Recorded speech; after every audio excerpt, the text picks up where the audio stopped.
Hello बच्चों, मैं नंद किशोर जोशी आपका आभार और अभिनंदन करता हूं मेरे इस YouTube चैनल पे जो कि है NK YouTube एकेडमी। बच्चों, मैं नंद किशोर जोशी आपके लिए लेके आया हूं हमारी सामाजिक विज्ञान, है ना। हमारी एक सामाजिक विज्ञान की जो पुस्तक है वो कक्षा 10 की पुस्तक है और ये गुजरात बोर्ड की है, जो हिंदी माध्यम के बच्चों के लिए बहुत ही ज़्यादा उपयोगी होने वाली है। हमारा ये लेक्चर जो है बच्चों, एक चैप्टर वाइज चैप्टर हम लोग बात करने वाले हैं। हर एक चैप्टर में अच्छे से हम लोग क्या करने वाले हैं, हिंदी में विस्तार व्याख्या करूंगा ताकि आपको हर एक लाइन, हर एक जो पैराग्राफ है, अनुच्छेद आपको अच्छे से समझ में आएगा। चलिए बच्चों, आज हम हमारा जो पहला चैप्टर है वो शुरू कर देते हैं, जिसका नाम है भारत की विरासत, है ना। तो भारत जो है, पहले इसकी बात करेंगे क्या है, फिर हम बात करेंगे विरासत क्या है और विरासत किस तरह की विरासत है हमारे इंडिया में, ये भी हम लोग बात करने वाले हैं, ठीक है ना। तो बच्चों शुरू करते हैं हमारा बिना किसी देरी के, है ना। तो हम लोग पहला का जो हमारा टॉपिक है भारत, इसका हम थोड़ा सा परिचय देख लेते हैं कि भारत में क्या क्या विशेषता है। कि भारत एक प्राचीन संस्कृति वाला देश है ना। ये सिंपली आपको पता चल गया कि बहुत सारी जो संस्कृतियां अभी विकसित हुई है ना, उन सब में जैसे कि मेसोपोटामिया की संस्कृति, आप हड़प्पा, मोहनजोदाड़ो, इनके बारे में आपको पता है। उन सभी प्राचीन संस्कृतियों का एक जनक है हमारा देश। और भारत के प्राचीन ग्रंथ जो है वो भी बहुत ज्यादा भारत के विरासत के बारे में हमें जानकारी प्रदान करते हैं। अब एक हमारे पास में विष्णु पुराण है, उसमें भारत के विषय में कुछ कहा गया है ना। तो हमने बहुत सारे ग्रंथ, क्या है ग्रंथ मतलब बहुत सारे हमारे एक पवित्र पुस्तकें हैं जिसमें भारत के बारे में, हमारे ऋषि मुनियों के बारे में, भारत की दशा दिशा सभी के बारे में जानकारी हमें प्रोवाइड होती है। इसलिए हमारे विष्णु पुराण में जो एक प्राचीन ग्रंथ है, जैसे ऋग्वेद वगैरह हुए, तो उसमें भारत के विषय में क्या बोला है, उत्तर यत समुद्र से हिमादय चैव दक्षिणम वर्ष तद भारत नाम भारती यत्र संतति। मतलब इसका क्या हुआ, अर्थात जो समुद्र के उत्तर में है और हिमालय के दक्षिण में है, उस जगह का नाम भारतवर्ष है और हम उसकी संतान यानी कि भारतीय हैं। तो हम एकदम गर्व से ये कह सकते हैं कि हमारे ये जो लाइन है ये क्या है। पहले तो मुझे ये बताओ, ये भारत की पोजीशन है। मतलब भारत जो है ना, पूरे जो विश्व का मैप हम लोग बनाते हैं या फिर ग्लोब जो होती है हमारी पृथ्वी, है ना, उस पृथ्वी पे हमारे भारत की जगह एकदम कहां पे है, ये है समुद्र के उत्तर में। अब कौन सा समुद्र है यहाँ पे, हिंद महासागर, है ना। भारत के दक्षिण में आप देखोगे ना तो हिंद महासागर, बड़ा सा समुद्र आपको दिखाई देगा, जो उसी के एकदम उत्तर दिशा में, यानी ऊपर जब हम लोग जाते हैं तो उत्तर दिशा आती है। फिर हिमालय के दक्षिण में, अब जैसे जम्मू कश्मीर वगैरह अगर हम लोग देखते हैं हमारे मैप में, तो वहां पे हमें जम्मू कश्मीर के पास में मतलब दिखाई देगा हिमालय, है ना, हिमालयन पर्वत मालाएं दिखाई देगी। तो वहां पे उसके दक्षिण में, मतलब कि एक हो गया हिंद महासागर के उत्तर में और हिमालय के दक्षिण में भारत है वहां पे। ऐसा विष्णु पुराण में कहा है, मैंने नहीं कहा है, हमारे ग्रंथों में लिखा है। और यही हमारा भारत देश है और हम इसके संतान यानी भारतीय है। ये आपको समझना चाहिए। जब भी हम कोई शुभ काम करते हैं शुरू, तब भारतवर्ष, भारतखंड, जम्बू द्वीप, आर्यवर्त ऐसे शब्दों का बहुत ज्यादा उपयोग करते हैं। हमारे भारत में जब भी कोई भारतीय या ऐतिहासिक कुछ काम होता है ना, जैसे हमारे 15 अगस्त हुई, 26 जनवरी हुई, ऐसे बहुत सारे ऐतिहासिक और शुभ कार्य होते हैं, तब भारत का बड़े नाम के साथ में, बड़े गर्व से हम लोग इनको बोलते हैं। हमारे अलग नाम भी है, जैसे भारतवर्ष हो गया, भारतखंड हो गया, जम्बू द्वीप हो गया, आर्यवर्त। इसके अलावा कौन कौन से आप मुझे बता पाओगे, हिंदुस्तान, है ना, ये भी है हमारे। तो ये हमारे ऐसे शब्द हैं जिनका यूज भारत के संदर्भ में हम लोग करते हैं, भारत के लिए करते हैं। हमारा देश जो है पूर्व, पश्चिम और दक्षिण, इन 3 दिशाओं से, समुद्र से और उत्तर दिशा में हिमालय की विशाल पर्वतमालाओं से घिरा हुआ है। ये आपको पता होना चाहिए कि भारत का एग्जैक्ट लोकेशन मैप में कहाँ है। तो तीनों तरफ हमारे क्या है, समुद्र है। कौन कौन से, तो आप देखो, ये जैसे कि मैं यहाँ पे थोड़ा सा मैप बना के आपको बता देता हूँ साउथ इंडिया का। जैसे ये है हमारा दक्षिण भारत, दक्षिण भारत है ये फॉर एग्जाम्पल, और यहाँ पे समुद्र है, यहाँ पे समुद्र है और यहाँ पे भी समुद्र है। अब यहाँ पे कौन कौन से, तो आपको पता होना चाहिए कि ये जो है वो कौन से, अरब सागर, है ना, ये अरब सागर हो गया। और फिर ये कौन सा है आप बताइए मुझे, ये है बंगाल की खाड़ी, बंगाल की खाड़ी हो गई यहां पे। फिर यहां पे जो दक्षिण में हमने बोला था, क्या बोला था, हिंद महासागर, ये और भी नीचे, लेकिन यहां पे जगह नहीं है तो मैं यहां पे बता देता हूं आपको, ये हिंद महासागर है, ठीक है। तो तीनों तरफ क्या हो गया हमारे यहां पे, समुद्र हो गया।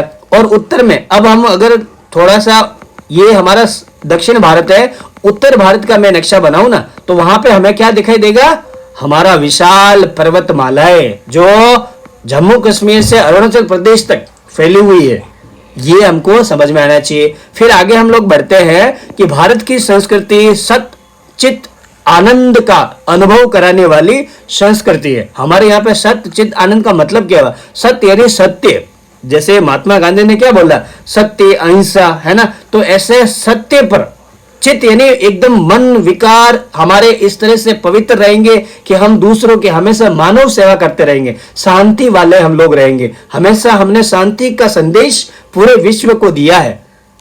और आनंद यानी दूसरों की खुशी में ही हमारी खुशी हुई है। तो ये हमारी संस्कृति रही है। संस्कृति मतलब हमारी परंपरा ऐसी रही है। हम जब भी हमारे जैसे मेहमान आते थे, हम लोग क्या बोलते हैं, अतिथि देवो भव, ऐसा बोलते हैं। तो हमारा क्या है, ये हम लोग दूसरों की सेवा में, दूसरों की मदद करने में हम बहुत ज्यादा आनंदित होते हैं। भारत ने विश्व को एक समृद्ध विविधतापूर्ण विरासत दी है। अब भारत ने ना पूरे वर्ल्ड को कैसे दी है मुझे बताओ, एक दो एग्जांपल आप। जैसे कि हमारे पास में शून्य है ना, ये बहुत बड़ी एक उपलब्धि है। आर्यभट्ट जैसे हमारे गणितज्ञ थे और एस्ट्रोनॉट भी थे, वो स्पेस में काम करने वाले एस्ट्रोनॉट होते हैं ना। तो अंतरिक्ष में अंतरिक्ष यात्री भी ऐसे हुए हमारे भारत में, जिन्होंने विश्व को एक नया संदेश दिया। और हमारे देश ने दूसरों को समृद्ध बनाया। समृद्ध का मतलब रीच, एक तरह से हम बोल सकते हैं परोस परस। परोस परस का मतलब यहाँ पे हम बोल सकते हैं संपत्ति वाला, है ना। और विविधतापूर्ण यानी डाइवर्सिटी, बहुत कुछ चीजें हमने विरासत में दी है। यहां आकर बसी भिन्न भिन्न यानी अलग अलग संस्कृतियां, इनके साथ में आदान प्रदान से भारतीय संस्कृति और भी ज्यादा बड़ी है, विकसित हुई है, समृद्ध हुई है। अब यहाँ इस लाइन का मतलब हम लोग ये समझेंगे कि यहाँ पे भारत में विभिन्न प्रकार के लोग आए, है ना, अलग अलग संस्कृति आई। इसका मतलब यहाँ पे हमारे पास में अमेरिकन लोग भी आए, यूरोपियन लोग भी आए, अफ्रीकन लोग भी आए। तो ये लोग क्या लेके आए, अपनी अपनी संस्कृति, है ना, अपनी अपनी संस्कृति यानी अपनी अपनी परंपराएं, अपनी जो परंपरा उनकी थी वो यहाँ पे हमारे पास में लेके आए। हमने वैसा किया जैसे कि आज मैं आपको बोलता हूँ पिज्जा बर्गर ये सब क्या है, ये वेस्टर्न फूड है ना, पश्चिमी खाना है। ये हम लोग आज बड़े चाव से खाते हैं ना, हमें पसंद भी होता है। पार्टी भी जब भी हम लोग अपने फ्रेंड को बोलते हैं कि चलो पार्टी में, तो पिज्जा बर्गर पहले हम लोग प्राथमिकता इनको देते हैं। क्यों? क्योंकि हम इनको खाने में हमें जो स्वाद मिलता है उसी के हम लोग दीवाने हो जाते हैं। इसीलिए विभिन्न प्रकार का ये हमारा भारत का खान पान नहीं था, है ना, ये हमारा एक विदेशी भोजन है। तो इसको इस तरह की हम लोग एक संस्कृति खाली खान पान में ही नहीं देखते हैं। हमारा चाहे पहनावा हो, कपड़े हो, खान पान का हो, चलना घूमना फिरना हो, ये सब कुछ संस्कृति है हमारे पास में आई और यहाँ डेवलप्ड होती गई। यहाँ से भी बहुत सारी ऐसी संस्कृतियां बहुत सारे देशों में भी गई है। भारत ने अहिंसा, जैसा कि हमने यहां बात किया, और शांति यहां पे भी हमने बात किया, इनके मूल्यों को अपनाया, जिसकी आज विश्व में बहुत ज्यादा तारीफ होती है। यही है हमारी बहुत बड़ी उपलब्धि जो हमने विश्व को दिया, शांति का संदेश दिया। ये इस स्लाइड में आपको ये समझना चाहिए। अगर कुछ भी डाउट हो तो प्लीज मुझे कमेंट सेक्शन में बताना। फिर आगे ये था भारत का परिचय। अब आता है विरासत, है ना। भारत के बारे में हमने क्या पढ़ा, थोड़ा सा समरी में बताऊं ना, तो भारत क्या है, हमारा एक ऐसी कंट्री है, एक ऐसा देश है जो एकदम समुद्र से उत्तर की दिशा में यानी महासागर जो हमारा हिंद महासागर है उसके उत्तर में और हिमालय के दक्षिण में स्थित है। तीनों तरफ यहाँ पे पानी यानी समुद्र है और उत्तर में बहुत सारी पर्वतमालाएं हैं।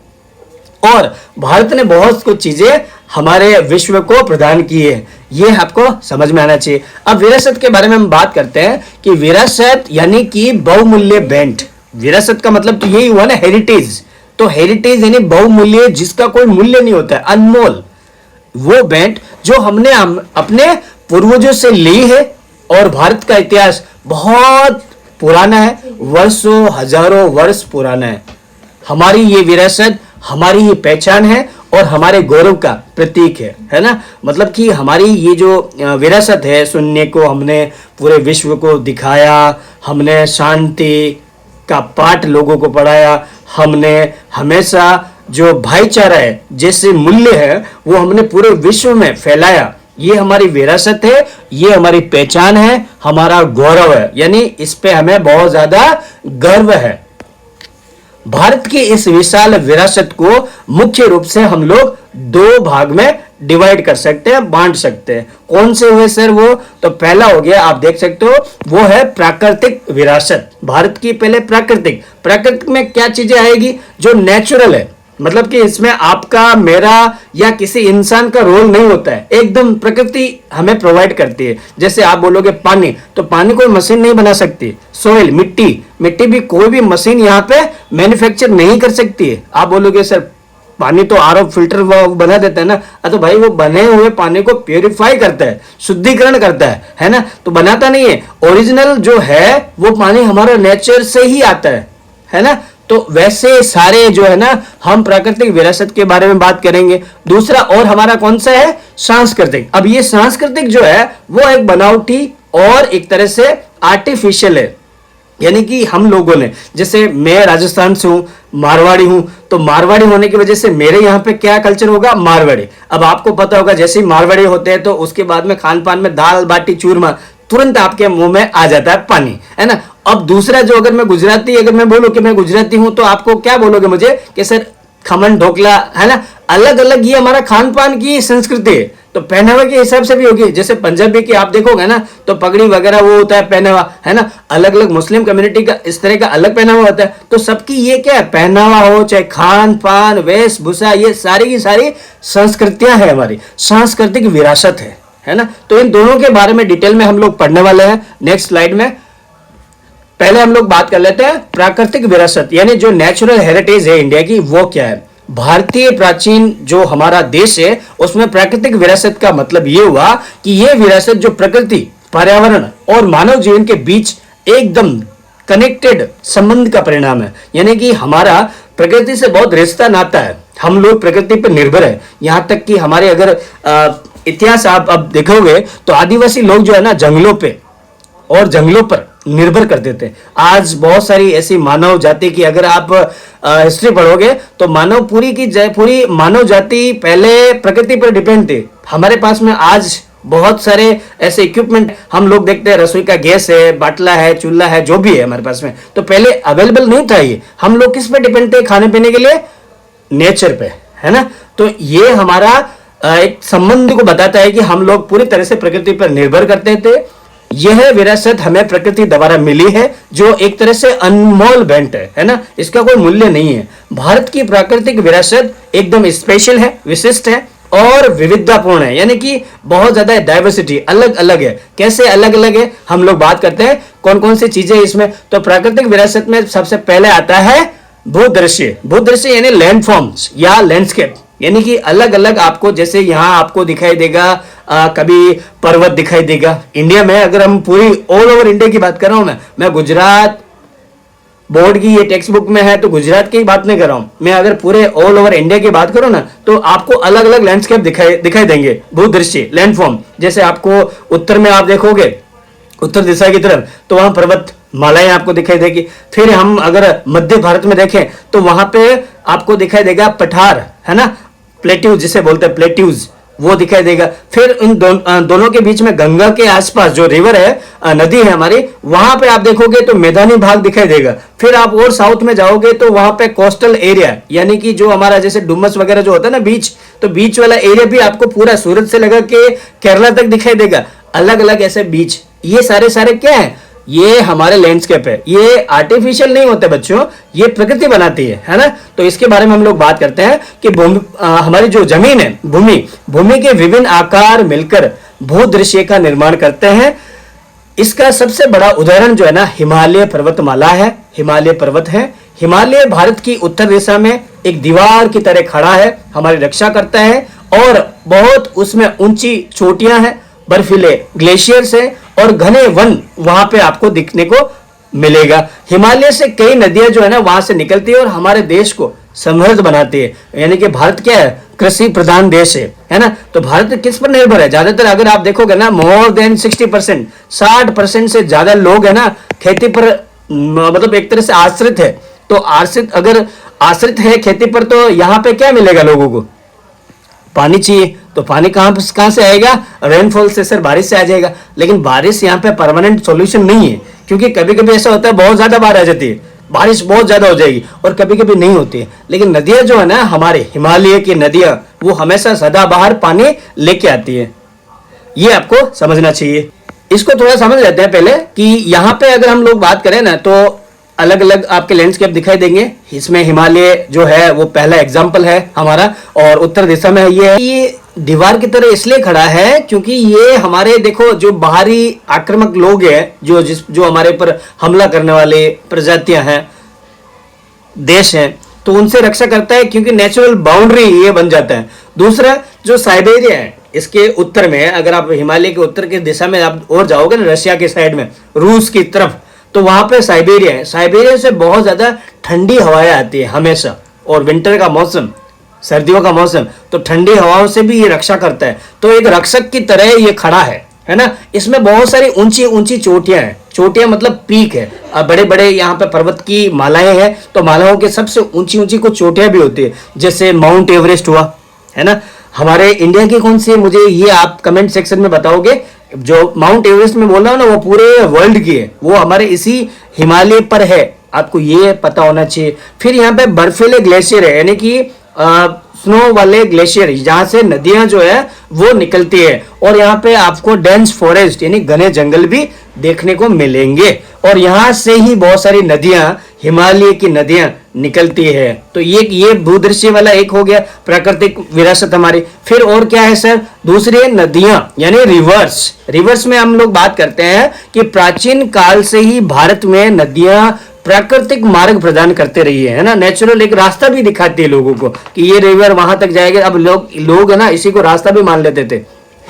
प्राचीन नदियां कौन सी ली? सिंधु नदी, गंगा, यमुना, सरस्वती, नर्मदा, गोदावरी, कृष्णा, कावेरी, ये हमारी प्राचीन नदियां आज भी एग्जिस्ट करती है, आज भी उपलब्ध है ना। तो नदियों ने भारतीय जनजीवन को बहुत ज्यादा प्रभावित किया है, बहुत गहराई से प्रभावित किया है। क्योंकि आप देखोगे ना, तो पुरानी जो हमारी संस्कृति थी वो नदियों के आसपास ही ज्यादा विकसित हुई। क्यों? क्योंकि भाई पानी हमारा जीवन है, जल जीवन है, हम लोग बोलते हैं ना। तो पानी पे लोग पहले बहुत ज्यादा डिपेंड रहते थे, आज भी है वैसे। आज ऐसा नहीं है कि हम लोग वाटर पे डिपेंड नहीं करते हैं, आज भी हम लोग डिपेंड करते हैं। इसलिए हमारा वो बहुत ज्यादा एकदम कनेक्शन है वाटर से। इसलिए पानी जो है, इसके अलावा पीने के लिए, सिंचाई करने के लिए, सिंचाई यानी जो हमारे खेती करने के लिए, और बिजली उत्पादन, हाइड्रो इलेक्ट्रिसिटी प्लांट के लिए भी, और जल मार्ग यानी बहुत सारे वाटरवेज बने हुए हैं, है ना। बहुत सारे जहाजें जो हैं एक देश से दूसरे जगह, है ना, अलग अलग जाती हैं, उसके रूप में भी इस नदियों का काम आते हैं। तो इसलिए ये नदियां हमारे लिए महत्वपूर्ण और अमूल्य मानी जाती है ना। और इसके अलावा सर, नदियों के किनारे ही उषा और संध्या के मनोरम दृश्य हमें कला, कौशल, सौंदर्य दृष्टि का विकास कराने की प्रेरणा देते हैं, इंस्पिरेशन देते हैं। इसलिए हमने नदियों को लोक माता यानी सबकी माता का सम्मान दिया है ना। ये एक नदियों के बारे में हम लोग बोल सकते हैं कि भाई यहाँ पे उषा यानी क्या होता है? मॉर्निंग, संडे यानी इवनिंग। इन दोनों का कनेक्शन ऐसा हो जाता है कि वहां पे लोग है ना उसके व्यूज को, जो हमारे पर्यटक होते हैं, देख के एक तरह से मनमोहक दृश्य को देख के बहुत रोमांचित हो जाते हैं, है ना। इस तरह की वहां पे कलाकृति बनती है और ये सौंदर्य हमें बहुत ज्यादा प्रकृति की ये प्रेरणा देते हैं कि भाई कितनी प्रकृति खूबसूरत है ना। इसलिए और साथ ही साथ नदियां जो जीवन से बहुत ज्यादा कनेक्टेड है, जुड़ी हुई है, हम नदियों को लोक माता का दर्जा देते हैं। ये आपको नदियों के बारे में समझना चाहिए। फिर जो तीसरी हमारी आती है वो है वनस्पति यानी वेजिटेशन, पेड़ पौधे, है ना। पेड़ पौधे हमारे बहुत ज्यादा जरूरी है, क्योंकि आपको ये भी पता होना चाहिए कि पेड़ पौधे से ही हम लोग जीवित है ना। भारत की प्रजा प्राचीन काल से ही पर्यावरण प्रेमी रही है। ये बहुत बड़ी विरासत है, बहुत बड़ी मतलब उपलब्धि है विश्व को देने के लिए। इसका प्रमाण हमारे वृक्ष प्रेम है ना। आप जैसे चिपको आंदोलन के बारे में पढ़ा होगा, आपने तहरी आंदोलन के बारे में पढ़ा होगा आपके हिमाचल में, है ना। तो ये सारे के सारे क्या है, ये बताते हैं कि हमारे लोग, हमारे देश के जो भारतीय हैं वो वृक्ष प्रेमी यानी पेड़ों के प्रति बहुत उनको लगाव रहा है। हम आज भी पीपल, बरगद, तुलसी, ये इन पेड़ों को, इन पौधों को आज भी पूजते हैं, है ना, पूजा करते हैं, इनकी दिया बत्ती करते हो कि नहीं करते हो तुम लोग, है ना। तो ये हम इसलिए करते हैं क्योंकि हमारी परंपरा ऐसी रही है। हम लोग इनको माता पिता का दर्जा देते हैं, हमारे घर के सदस्य के रूप में हम लोग इनको पूजते हैं। यानी कि तुलसी विवाह वगैरह हम लोग करवाते हैं ना, वट सावित्री का भी हम लोग जो व्रत होते हैं वो भी लोग करते हैं, पीपल का भी शनिवार को बहुत सारे लोग पूजते हैं। तो ये हमारी परंपरा है। हम लोग क्यों करते हैं, वृक्ष प्रेमी हैं हम लोग। हमने हमेशा पेड़ों को ना काटने का संदेश दिया है। ये अब देखो, आप बोलोगे सर कुछ लोग काट रहे हैं, वो ठीक है भाई, मेजोरिटी में बात कर रहा हूं मैं, है ना। वनस्पतियों ने हमारे जीवन को समृद्ध बनाया है। अनाज, तिलहन, औषधि पौधे, घने जंगलों ने हमारे जीवन को सुरक्षित रखा है। आंवला, हरड़, बहेड़ा, एलोवेरा जैसी औषधियां, गुलाब, कमल, मोगरा जैसे फूलों ने मानव जीवन को सुंदर और निरोगी बनाया। यानी पेड़ पौधे हवा उजास के लिए ही नहीं, हवा पानी के लिए ही नहीं, हवाओं के लिए ही नहीं, या फिर हमारे एग्जिस्टेंस के नहीं, इससे बहुत ज्यादा औषधि यानी मेडिसिन्स भी बनी हुई है ना। आंवला, बाल हरड़ जैसे यूज हम लोग करते हैं, बहेड़ा, एलोवेरा, ये सारे के सारे जो है ना औषधि वाले मेडिसिनल प्लांट्स है। और गुलाब, कमल, मोगरा, ये जो फूल है ना वो बहुत ज्यादा हमें निरोगी बनाते हैं, रोगों से दूरी हमें देते हैं ये, है ना। अभी बहुत सारे ऐसी दवाइयां भी है ना, इनसे बनती है आयुर्वेद दवाइयां, इन्हीं की देन है बच्चों। इसलिए वनस्पति भी हमारी विरासत है, भरे पड़े हैं हमारे इंडिया में। आगे आता है हमारा लास्ट जो प्राकृतिक है वो है वन्य जीव यानी कि वाइल्ड लाइफ, जीव जंतु, है ना। जीव जंतुओं के बारे में बात करते हैं कि भारत में युगों से वन्य जीवों के प्रति प्रेम, करुणा दर्शाया गया है। हमने हमेशा जीवों के प्रति, पालतू हो चाहे वो जंगली हो, हमेशा उनके साथ में करुणामय और प्रेममय हमेशा ऐसा बर्ताव किया है। हमारी धार्मिक मान्यताओं में बाघ, मोर, मगरमच्छ, गरुड़ ये ऐसे हैं हमारे वन्य प्राणी जीव। इनको हमने देवी देवताओं के वाहन के रूप में स्थान दिया है। जैसे बाघ जो है ना माता जी का, है ना। मोर किनका है भाई, कार्तिकेय का। अलग अलग इनके हमने क्या किया, हमने इनको एक ये हमारे भगवान के, हमारे इष्ट देवता के वाहन है। चूहा तक हमने मतलब गणेश जी के लिए, है ना। बहुत कुछ हमने, ये जो वन्य जीवों के प्रति हमारी आस्था भक्ति है ना, वो एक प्रमाण है कि हमने इस विरासत को बचाए रखा है। ये आजकल से नहीं कर रहे हैं, गणपति बप्पा मोरया हम बहुत टाइम से करते आए हैं, है ना। तो ये पता होना चाहिए आपको। भारत की राष्ट्र मुद्रा में भी आपको 4 सिंह एंड घोड़े, हाथी, बैल, इनकी जो है ना इमेजेस, इनकी आकृतियां आपको महत्व के रूप में दिखाई गई है। वन्य जीवों की रक्षा के लिए हमने बहुत सारे नेशनल पार्क हो चाहे अभ्यारण्य हो, है ना, ये बनाए हैं। और कानून भी हमने बना दिए ताकि उनकी जीवन की सुरक्षा हो सके, है ना। मतलब उनको प्रोटेक्शन देने के लिए हमने कुछ कानून भी बनाए। जैसे आप हिरण को नहीं मार सकते हो, मोर को नहीं मार सकते हो, ऐसे बहुत सारे, टाइगर वगैरह, इन सबको। तो वाइल्ड लाइफ एक्ट भी लगा हुआ है, कानून भी है कि अगर आपने ऐसा किया तो कानूनी धाराओं से आप बच नहीं पाओगे। ध्यान है ना, सावधान सतर्क रहिए।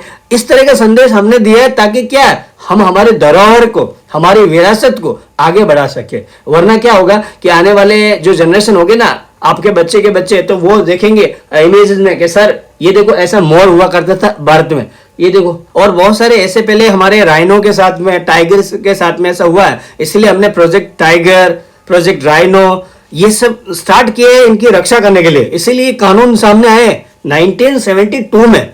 ये हमने क्या किया, वन्य जीवों की रक्षा के लिए उनको सुनिश्चित किया गया है ना। आगे बढ़ते हैं। विश्व में जो है एशियाटिक लायन यानी कि एशियाई जो शेर है, एकमात्र गुजरात के गिर जंगलों में आपको देखने को मिलेंगे, जो बहुत बड़ी उपलब्धि है भारत की।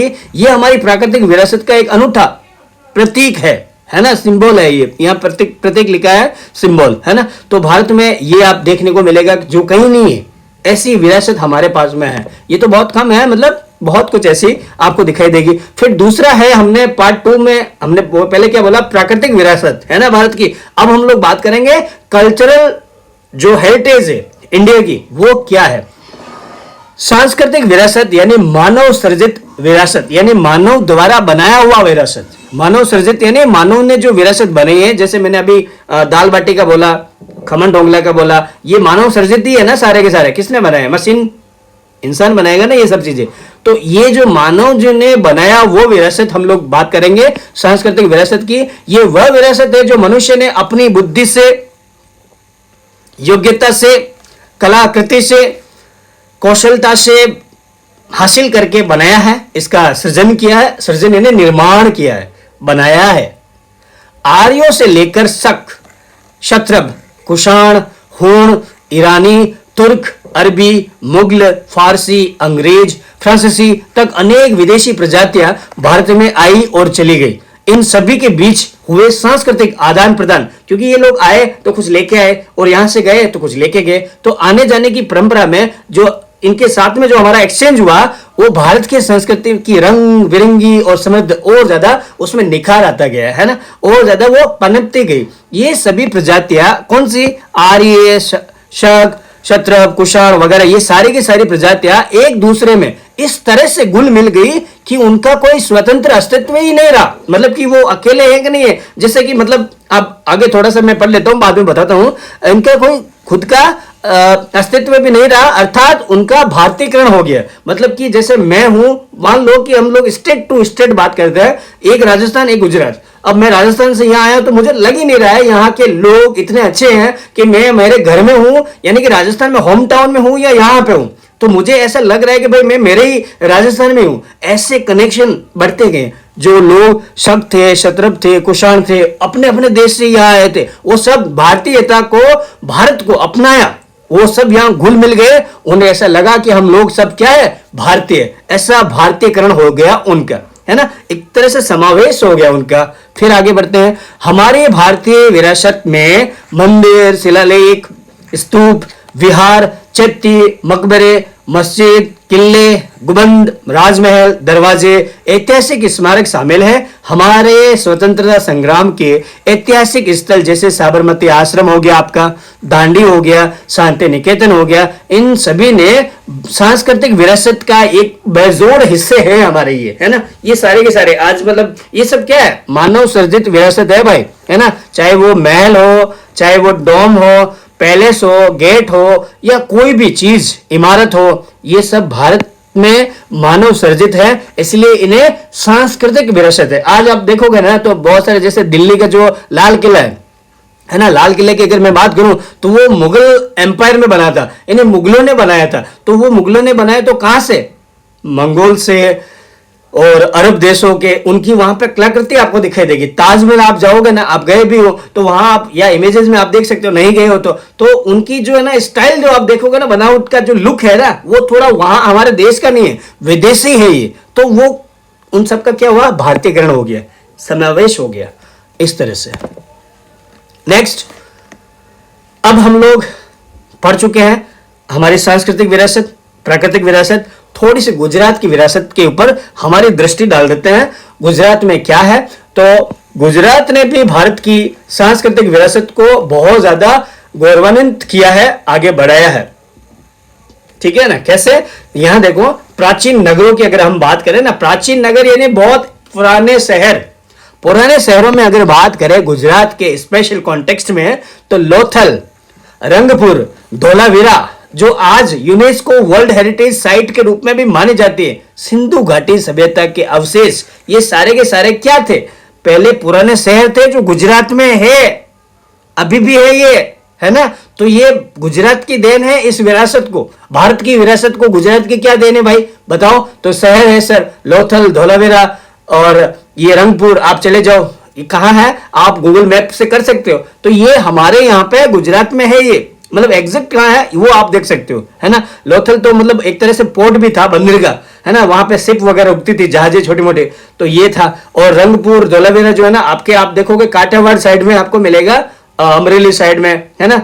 तो ये सब चीजें हमारी यूनेस्को वर्ल्ड हेरिटेज में भी जाता है। यूनेस्को वर्ल्ड हेरिटेज के बारे में अगला अध्याय, जो आगे के अध्याय में हम लोग बात करेंगे कि जो है ना ये एक बहुत बड़ा उपलब्धि देते हैं कि भाई ये जो है ना यूनिक है, मतलब कि ऐसा कहीं नहीं है। ऐसे कुछ स्पेशल चीजें होते हैं ना, उनको मतलब वर्ल्ड हेरिटेज में चुना जाता है। एक तरह से प्रतियोगिता होती है बहुत सारे कंट्रीज के बीच में, फिर जाके ये टैग लगता है, एक तरह से मतलब लेबल लगाया जाता है कि भाई आपकी तो बात छोड़ो, मतलब इस तरह का। फिर एक तो सिटी के बारे में हो गया, फिर स्थापत्य कला, स्थापत्य कला यानी भवन निर्माण हो गया, है ना। जो चीजें कुछ बनाई जाती है ना, अगर मान लो मैंने छोटा सा कमरा भी बना दिया अलग यूनिक स्टाइल में, तो मेरी वो स्थापत्य कला हो गई, है ना। इसके बारे में तो हम लोग यहाँ बात करते हैं कि अगर अहमदाबाद में, तो वहां जामा मस्जिद, झूलती मीनारें, सीधी सैयद की जाली, ये अहमदाबाद में बहुत ज्यादा, क्योंकि हम लोग गुजरात की बात कर रहे हैं ना, तो ओवरऑल पूरे गुजरात में बात करेंगे, तो ये बहुत फेमस है। पाटन में अगर चले जाओ ना आप, तो आपको दिखेगा रानी की वाव, जो यूनेस्को वर्ल्ड हेरिटेज भी है ना, ये भी यूनिक है, मतलब ऐसी वाव नहीं है, वाव यानी कुआं, वेल, है ना। तो रानी का कुआं बहुत ज्यादा अलग ही है, जाओ तो डुबकी मार के आ जाना, है ना। फिर हम लोग चलते हैं वडनगर। वडनगर भी आपके अहमदाबाद के और आगे हम जाते हैं राजकोट साइड में, तो आपको वहां देखने को मिलेगा। तो वहां का कीर्ति तोरण, मोढेरा का सूर्य मंदिर एकदम यूनिक है। ये हमारे गुजरात की विरासत है, स्थापत्य कला के रिलेटेड में, है ना, मतलब बने हुए भवन निर्माण के कलाकृतियों में उसको बोलते हैं स्थापत्य कला। फिर हम लोग बात करते हैं धार्मिक और तीर्थ स्थल। धर्म से संबंधित भी कुछ है क्या सर? बिल्कुल, धर्म के बारे में अगर आप बोलोगे ना, तो द्वारकाधीश चले जाओ आप, पानी के अंदर भी आपको मंदिर दिखाई देगा, बाहर भी मंदिर है, ऐसा मान्यता है। मतलब मैं तो जाके अंदर नहीं देख के आया, मैं बाहर का तो देख के आया। द्वारकाधीश, जय द्वारकाधीश, है ना। तो कृष्ण भगवान का वो आलीशान मंदिर बना हुआ, सोमनाथ जी का मंदिर वहां पे भी हमने देखा है। तो ये भी एक तरह से धार्मिक, मतलब एक तरह से विरासत है हमारे पास में। अंबाजी का, पावागढ़ का, बहुचरा जी का, डाकोर का, ये बहुत फेमस है, वर्ल्ड फेमस है ये, है ना, विश्व प्रसिद्ध मंदिर यहाँ गुजरात की देन है, ठीक है। अब हमारे आते हैं प्रजातिय। अब यहाँ पे देखो बहुत सारे लोग आए, बहुत सारी बातें हुई, हमने विरासत देखा, हमने गुजरात की विरासत भी बात कर लिया। अब हम लोग बात करते हैं लोग, अलग अलग संस्कृतियां, और अलग अलग संस्कृतियां कुछ प्रजातियों से आई है। प्रजातियां यानी कि अलग अलग जाति के लोग, अलग अलग जाति के लोग को एक ही नाम दे देते हैं प्रजाति, है ना। विदेशी जाति हो सकती है, हमारे देशी यानी हमारे देश की हो सकती है। तो कौन कौन सी थी, इसके बारे में हम लोग बात करते हैं कि भारत की विविधता इन प्राचीन जातियों के योगदान से बनी है। कौन कौन सी प्राचीन हमारी प्रजातियां हैं, यहां देखो। सबसे पहले आता है निग्रो, जिन्हें हब्सी प्रजा भी बोलते हैं। निग्रो कौन थे, इनके बारे में बात करते हैं। पहचान अगर हम आपको करनी है, तो ये भारत के सबसे प्राचीनतम निवासी माने जाते हैं, सबसे पुराने टू पुराने निग्रो, यानी कि एकदम देसी इंडियन। इंडिया में अगर हम लोग जीरो से काउंटिंग शुरू करेंगे, भारतीय कौन है भाई पहले से, तो वो निग्रो वहां से स्टार्ट होगा। निग्रो वाले सबसे पुराने लोग हैं। और ये अगर हम लोग इनका मूल देखते हैं कि भाई ओरिजिनली वो कहां से है, तो ये अफ्रीका से बलूचिस्तान के रास्ते से भारत आए थे, है ना। अब अफ्रीका है आपका कॉन्टिनेंट, मतलब एक महाद्वीप है, वहां से ये बलूचिस्तान जो पाकिस्तान में है, तो पाकिस्तान से बलूचिस्तान होते हुए इंडिया में आगे यहाँ रहना शुरू हो गया। यहां से फिर धीरे धीरे धीरे धीरे आज हम उन्हीं की संतान मान सकते हैं, अपने आप को ऐसा कह सकते हैं इस लाइन के थ्रू, है ना, क्योंकि ये सबसे प्राचीन तो यही थे। तो इन्हीं के फिर आगे जाके जो पूर्वज है हमारे, यही तो पूर्वज है। ये हमारी क्या है, प्रजातियां है। तो पहली प्रजाति निग्रो। और अगर इनके थोड़े से स्पेशलिटी की अगर बात करें, तो इनका थोड़ा काला रंग होता है, श्याम रंग यानी काला रंग होता है। 4 से 5 फुट उनकी हाइट होती है, ऊंचाई होती है, और थोड़े से घुंघराले कर्ली हेयर होते हैं। वाह भाई, गुड लुकिंग गाय, बात छोड़ो अब, है ना। और आज ये कहां पे आपको देखने को मिलेंगे, अंडमान निकोबार द्वीप समूह में, केरल में कुछ अभी भी लोग यहाँ पे ओरिजिनली है। मतलब आपको अगर देसी इन लोगों को देखना है कि भाई कहाँ है, तो आप चले जाओ, कहाँ, अंडमान निकोबार में और केरला में आपको निग्रो यानी हब्सी लोग देखने को मिलेंगे। और कौन सी प्रजाति है? सेकंड नंबर पे आता है ऑस्ट्रेलॉइड यानी निषाद, है ना। निषाद भी हमारे पुराने लोग हैं, ये दूसरी प्रजाति है। इनका मूल जो है ना वो कहां से आया है? ये दक्षिण पूर्व एशिया से आए थे। ये आर्य, इन्हें निषाद कहते थे, है ना। आर्य लोग है ना, इन लोगों को जो ऑस्ट्रेलॉइड है ना, ऑस्ट्रेलॉइड जो है ना वो दक्षिण पूर्व एशिया से आई, आपको मैं बता देता हूं। और इन्हीं को आर्य लोग जो थे, आर्य कौन है हम लोग आगे की प्रजाति के बारे में भी बात करेंगे, आर्य के बारे में। तो इन लोगों को जो ऑस्ट्रेलॉइड थे उनको वो निषाद बोलते थे। स्पेशलिटी क्या है भाई इनकी? ये भी काले रंग के, चपटी नाक है, एकदम फ्लैट नोज एंड छोटा कद होता है उनके, बोने थोड़े होते हैं, वो इतने बोने नहीं होते हैं, मतलब बोने हैं, हाइट में थोड़ा 4 फीट हम बोल सकते हैं। इनका क्या इंपॉर्टेंस है? इन्हें मिट्टी के बर्तन बनाने, खेती करने, सूती कपड़ा बुनने का बहुत अच्छा सा ज्ञान था, स्किल था उनके पास, नॉलेजेबल थे भाई इन चीजों में, टेक्सटाइल में और मिट्टी से रिलेटेड, मतलब कुम्हार लोग हम लोग बोल सकते हैं। ये बड़े मतलब इससे कनेक्टेड हम मान सकते हैं ऐसा। आज ये लोग कहां मिलेंगे आपको? भारत की कोल, मुंडा, भील प्रजाति में इनके लक्षण पाए जाते हैं। भारत की आज जो ये क्या है? कोल, मुंडा, भील, ये हमारी आदिवासी जनता है ना। कोल, मुंडा, भील, संताल, ये हमारे आदिवासी यानी जनजातियां हैं। शेड्यूल्ड ट्राइब है ना, शेड्यूल्ड कास्ट और शेड्यूल्ड ट्राइब के बारे में पता है ना, तो शेड्यूल्ड ट्राइब है ये कोल, मुंडा, भील। इनमें आपको ऑस्ट्रेलॉइड यानी निषाद के लोग देखने को मिलेंगे। देखना नहीं मतलब आपको थोड़ा सा पता होना चाहिए। फिर आता है तीसरा द्रविड़। द्रविड़ लोग कौन है? इनके बारे में हम लोग बात करते हैं पूरे डिटेल में। ये भारत की संस्कृति का मुख्य आधार है ना। भारत की जो मेन जो हमारे कल्चर है उनका ये बहुत ज्यादा मुख्य फाउंडेशन है। ये पहचान इनकी क्या है कि इन्हें ही सिंधु घाटी सभ्यता यानी कि जहां पे मोहनजोदाड़ो जो है उनका सृजक या निर्माता माना जाता है और भारत के मूल निवासी माने जाते हैं। भारत के जो मूल निवासी ओरिजिनल, क्योंकि अभी हमने देखा कोई एशिया, पूर्वी एशिया से आए, कोई अफ्रीका से आए, तो ये तो लोग बाहर से आए। और फिर भी हमने बोला कि पुराने लोग हैं क्योंकि हमारे पास में हिस्ट्री ऐसी है, बाई रिकॉर्ड तो हमारे पास नहीं है उनके जमाने का, है ना। हमारे पास में कुछ ऐसे एविडेंस या फैक्ट है जिनके बल पे हम लोग बात कर रहे हैं। लेकिन ये भी फैक्ट है कि द्रविड़ लोग जो है ना वो हमारे पूरे तरह से ओरिजिनल इंडियन लोग थे। ये इनका क्या इंपॉर्टेंस है? तो मातृ प्रधान है ना, मातृ प्रधान होते थे। देखो पितृ प्रधान और मातृ प्रधान क्या होता है? जैसे पितृ प्रधान यानी मेल डोमिनेटेड फैमिली, ऐसा क्या होता है कि इसमें ऐसी फैमिली जिसमें पिता ही हमारे सारे निर्णय लेते हैं, डिसीजन लेते हैं। मम्मी का थोड़ा कंट्रीब्यूशन कम रहता है, मम्मी चुप तो मम्मी चुप, और पापा वॉल्यूम हाई, है ना। तो इसको बोलते हैं पितृ प्रधान घर। और मातृ प्रधान घर में क्या होता है? मम्मी मैं बोलती हूं वैसा ही करने का, तो वो हो गया हमारा मातृ प्रधान। तो ये लोग जो थे वो मातृ प्रधान वाले थे, है ना। अपनी मां को ज्यादा इंपॉर्टेंस देते थे पिता से। ये मां को देवी के रूप में पूछते थे और परिवार में मां का स्थान थोड़ा पापा से ऊपर था। धर्म इनका अगर हम बात करें तो इन्होंने शिव पार्वती की पूजा आराधना की है, यानी ये शैव धर्म वाले थे, है ना, शैव धर्म। प्रकृति की पूजा भी ये लोग करते थे। ये धूप, दीप, आरती से पूजा करते थे। नाग, वृक्ष, जल, पशु की पूजा भी ये लोग करते थे। इनके भी अच्छे खासे जानकार थे। और क्या हुआ, जब बाद में आर्य लोग आए थे तो द्रविड़ दक्षिण की ओर चले गए। मतलब आर्य प्रजाति जब आए ना तो ये द्रविड़ जो उत्तर में थी, उत्तर दिशा में, मतलब तो वो लोग क्या कहां चले गए? आज हमारे साउथ इंडिया में। साउथ इंडिया में आप देखोगे ना वहां पे तेलुगु, मलयालम, कन्नड़, वो लोग, ये सब कौन है? द्रविड़ लोग। आज ये आपको मिलेंगे तमिलनाडु में, तेलुगु, तमिल्स में, मलयालम में, इन भाषाएं ये लोग बोलते हैं। ये द्रविड़ कुल के माने जाते हैं। ये सारे के सारे हमारे जो साउथ इंडिया में ना, कर्नाटका, केरला, तमिलनाडु, आंध्र प्रदेश, कर्नाटका, तेलंगाना, ये सारा का सारा द्रविड़ लोगों के हैं। तो ये लोग पहले हमारे नॉर्थ में थे, है ना, राजस्थान, और उसके ऊपर साइड में अगर ये पूरा का पूरा हमारा दिल्ली वगैरह ये उत्तर दिशा थी, वहां से ये लोग साउथ में आ गए। क्यों? क्योंकि आर्य लोगों ने वहां पे भगा दिया था इनको। यस, कि हिस्ट्री भी आप पढ़ोगे ना तो आपको पता चलेगा। फिलहाल हम लोग जो है प्रजातियों के बारे में बात करते हैं। अब आते हैं फिर किरात या मंगोलॉइड, है ना। मंगोलॉइड प्रजाति क्या है इनकी स्पेशलिटी?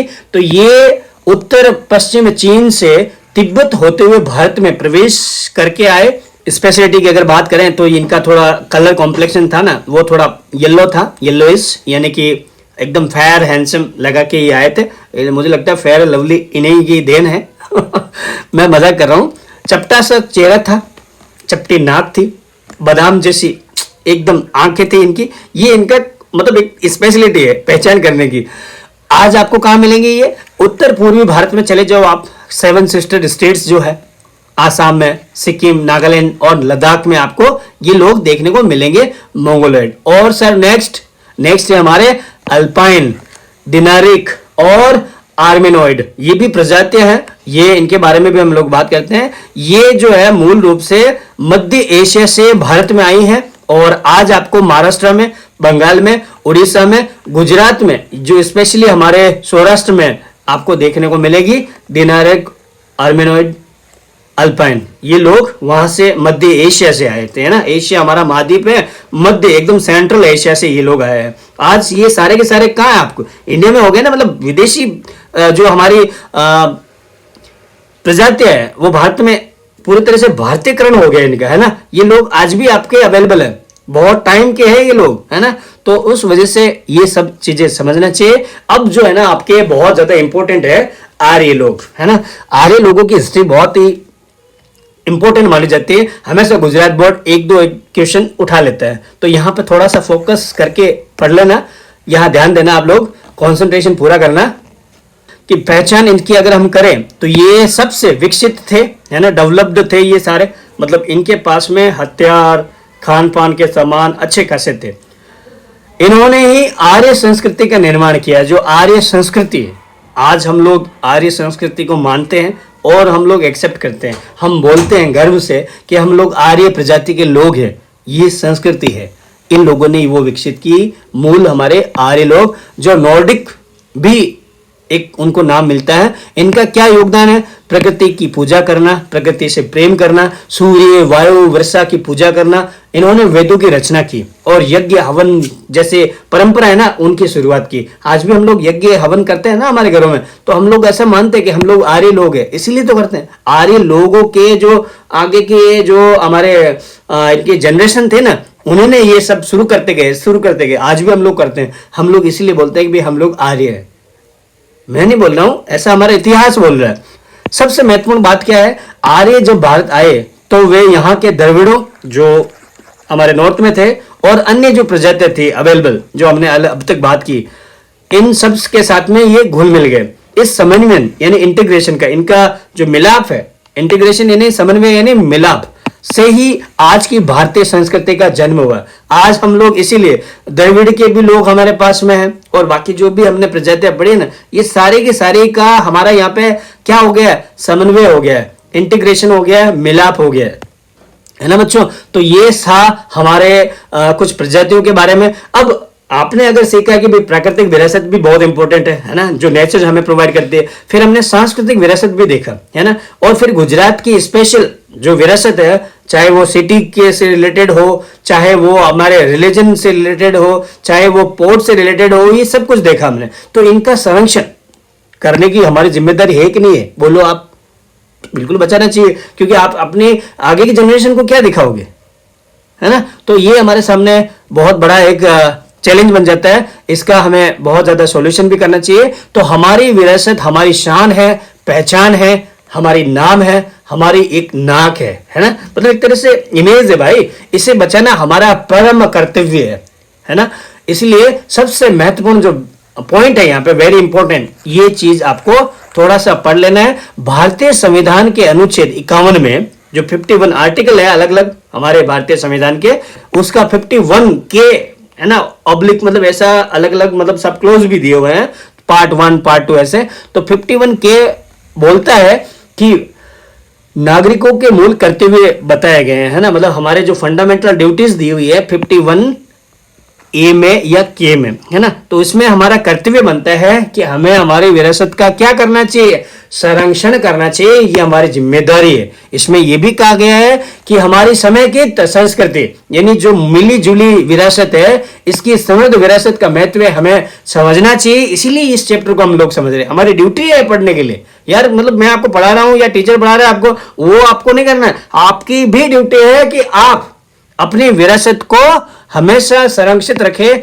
हमेशा दूसरों से, जैसे चाहे वो वन्य जीव हो, पर्वत हो, सबकी रक्षा करनी चाहिए। क्यों? क्योंकि ये हमारी रक्षा करेगा। इनफैक्ट ये समझना चाहिए, जंगल, तालाब, नदी, वन्य जीव, सभी की जो प्राकृतिक पर्यावरण बनाता है उनका हमें बचाव करना चाहिए, संरक्षण करना चाहिए। सभी जीवित प्राणियों के प्रति हमें दया भाव भी रखनी चाहिए। कंक्लूजन पे आते हैं कि हमारी प्राकृतिक और सांस्कृतिक विरासत दोनों ही अमूल्य है, अनमोल है, बहुत बड़ी उपलब्धि है। इन्हें संभाल कर रखना चाहिए, वरना हमें बहुत ज्यादा नुकसान हो सकता है। हमारी इमेज, नाक जो है ना, स्टेटस डाउन हो जाएगा। व्हाट्सएप हमारी नाक, हमारा स्टेटस, व्हाट्सएप स्टेटस नहीं, हमारी इमेज पूरी तरह से डाउन हो जाएगी। इसलिए हमें ध्यान से, एकदम सच्ची सेवा भाव से इनका संरक्षण करना चाहिए, है ना। तो इस तरह से बच्चों आपका ये चैप्टर मैंने खत्म कर दिया। मैं वापस आपका आभार और अभिनंदन प्रकट करता हूं। आप मेरे इस YouTube चैनल पे आए हो, अच्छे से पूरा पढ़ा है आपने, और अगर आप फिर भी किसी डाउट में हो तो प्लीज मुझे थोड़ा सा कमेंट सेक्शन में बता देना, ताकि मैं उसमें और सुझाव आपके जो मिले हैं उन पे मैं कुछ कार्रवाई कर सकूं, इंप्रूवमेंट कर सकूं, है ना। मैं अगले अध्याय में मिलता हूं आपसे। बाय बाय, टेक केयर, है ना। बाय बाय, मिलते हैं बच्चों।